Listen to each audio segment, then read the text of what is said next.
Good morning students, welcome to LBR Inter College online classes. Today we will continue lesson The Summer of the Beautiful White Horse.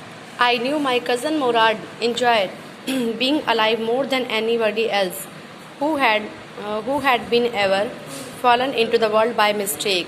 But this was more than even I could believe. मैं जानता था कि मेरा cousin जो है मुराद वो और लोगों से ज़्यादा इन्जॉय करता है लाइफ को, जो कि ऐसा लगता है कि संसार में बाय मिस्टेक चले आए हों, गलती से चले आए हों, मतलब जो लाइफ को इन्जॉय नहीं करते। मेरा कज़न जो है वो मुराद जो है वो लाइफ को बहुत इन्जॉय करता है। पर इस बार जो है मुझे बिलीव नहीं हो रहा था जो मैं देख रहा था। वो कह रहा था, in the first place my earliest memories had been memories of course and my first longings had been longings to write. ये पहली बात थी कि मेरी सबसे पुरानी स्मृतियाँ जो घोड़ों से जुड़ी थी, और मेरी तमन्ना भी थी कि मैं घोड़े पर सवारी करूं, पर ये बहुत ही अजीब सी विस्मयकारी सी बात थी, बहुत अजीब सी बात थी। ठीक है, this was a wonderful part, ये बड़ा वंडरफुल पार्ट था उसका। In the second place we were poor, और दूसरी बात ये थी कि हम लोग गरीब थे। This was the part that could not be permit to believe what I saw, मतलब कि हमारी गरीबी जो है वो हमें परमिशन नहीं देती थी कि हम इस चीज़ पर विश्वास करें। ठीक है, we were poor, we had no money, हम गरीब थे, हमारे पास पैसे नहीं थे। Our whole tribe was poverty stricken, हमारी जो एक प्रजाति थी वो क्या था, गरीबी से बहुत ज़्यादा पीड़ित थी। Every branch of the Galilean family was living in the most amazing and comically poverty in the world। हमारी जो गैरोलियन फैमिली थी उसकी एक जो प्रजाति थी वो बहुत ज़्यादा गरीबी से पीड़ित थी।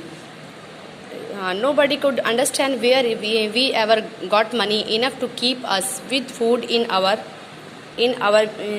bellies, not even the old man of the family। वो कहता है कि कोई भी नहीं जानता था कि हम कहाँ से पैसे प्राप्त करेंगे अपने पेट को भरने के लिए। Even the old man of family, जो गरीब आदमी परिवार थे, उसका पेट पाल लेंगे। मोस्ट इम्पॉर्टेंट ऑफ ऑल, सबसे इम्पॉर्टेंट चीज़ थी tough. We were famous for our honesty. सबसे जो अजीब बात थी, मतलब सबसे इम्पॉर्टेंट बात ये थी कि हम लोग अपनी ईमानदारी के लिए बहुत ज़्यादा जाने जाते थे, इसलिए हम चोरी वगैरह भी नहीं कर सकते थे। We had been famous for our honesty, हम अपनी ईमानदारी के लिए बहुत फेमस थे। फॉर समथिंग लाइक 11 सेंचुरीज, हम लगभग 11 सेंचुरीज से, जो 11 शताब्दियों से हम अपनी जो ईमानदारी के लिए बहुत फेमस थे। Even when we had been wealthiest family in, जब हम बहुत अमीर हुआ करते, in what we like to think was the world, मतलब संसार जब सोचता है कि जब हम अमीर हुआ करते तब से हम लोग किस चीज़ के लिए प्रसिद्ध थे, हम अपनी ईमानदारी के लिए बहुत ज़्यादा फेमस थे। वी वर प्राउड फर्स्ट, हमें गर्व था। ऑनेस्ट नेक्स्ट, पहले हमें गर्व था और उसके बाद हमें ईमानदारी पर। And after we believed in the right, और हम बिलीव करते थे राइट और रॉन्ग पे, कि क्या सही है और क्या गलत है, इस बात पर हम विश्वास करते थे। None of us would take advantage of anybody in the world, let alone steel.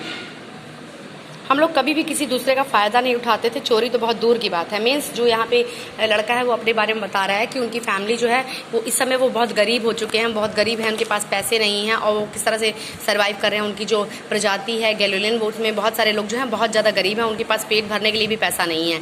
ऐसे में घोड़े की सवारी करना तो बहुत सपना लेने वाली बात है। और क्या है कि वो लोग अपनी ईमानदारी के लिए बहुत ज़्यादा फेमस रहे हैं, उनको ईमानदारी के लिए लोग बहुत ज़्यादा जानते हैं, और वो तब से ईमानदारी के लिए फेमस रहे हैं जब वो बहुत अमीर हुआ करते थे। उन्हें अपनी अमीरी पर, अपनी ईमानदारी पर बहुत प्राउड था, गर्व था उन्हें। और वो कहते हैं कि वो सही गलत का सही और गलत में भी बहुत विश्वास करते थे, क्या चीज़ सही और क्या गलत है, इस चीज़ में भी बहुत बिलीव करते थे। और वो कहते हैं कि हम लोग तो किसी संसार में एक दूसरे का कभी फ़ायदा उठाने की भी सोच नहीं सकते, चोरी करना तो बहुत दूर की बात है।